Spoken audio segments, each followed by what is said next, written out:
Increasing criminalization in politics is not a new norm, as this has been so rampant in the Indian political landscape since independence. With time, it has increased even more. In this video, I will talk about criminalization in Bihar politics and elections as the state goes to cast the ballot. The percentage of winning candidates or the members of parliament who had criminal cases pending against them have increased from 24% in 2004 to 43% in 2019 general elections. As per the ADR report, there is an increase of 44% in the number of MPs with declared criminal cases since 2009. A few years ago, a candidate's criminal record would only be declared in his or her election affidavit. But now things and rules have changed, and the candidates and the concerned parties have to publish all the details of the candidate in the public domain. Out of 240 sitting MLAs analyzed, 136, which is 57% MLAs, have declared criminal cases against themselves in 2015 Bihar Assembly elections, and 160 MLAs, that is 67%, were Crorepati MLAs in 2015. Now let's talk about Bihar Assembly elections in 2020 beginning from 28th October.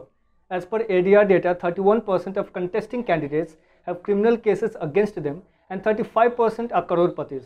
And mind you that this is just for phase 1 of the Bihar elections 2020. On 13th February 2020, the Supreme Court bench of Justices R.F. Nariman and S. Ravindra Bhatt ordered political parties to publish the criminal antecedents of their candidates for Assembly and Lok Sabha polls.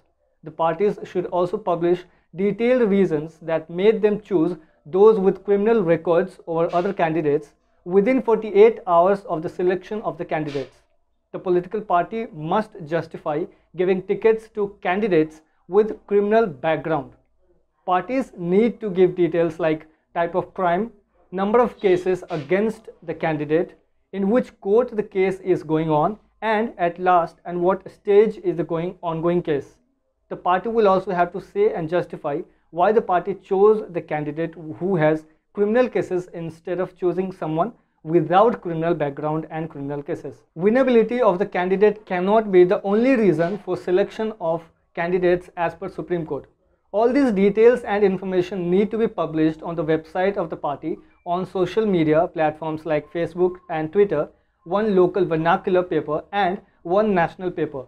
The political party concerned shall submit a report of compliance with these directions and guidelines to the Election Commission within 72 hours of the selection of the candidate. If the political party fails to submit such compliance report, the Election Commission shall bring such non-compliance by the political party concerned to the notice of the Supreme Court of India as being in contempt of court's orders. In this case, there will be contempt of court case against the party president if no compliance report is submitted on time.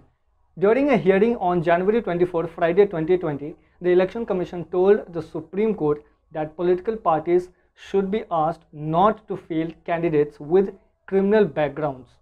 The poll panel suggested this could reduce the involvement of those with criminal records in politics because the top court's 2018 order for candidates to declare the criminal antecedents in media had not helped. So this election, don't just cast your vote, but vote responsibly.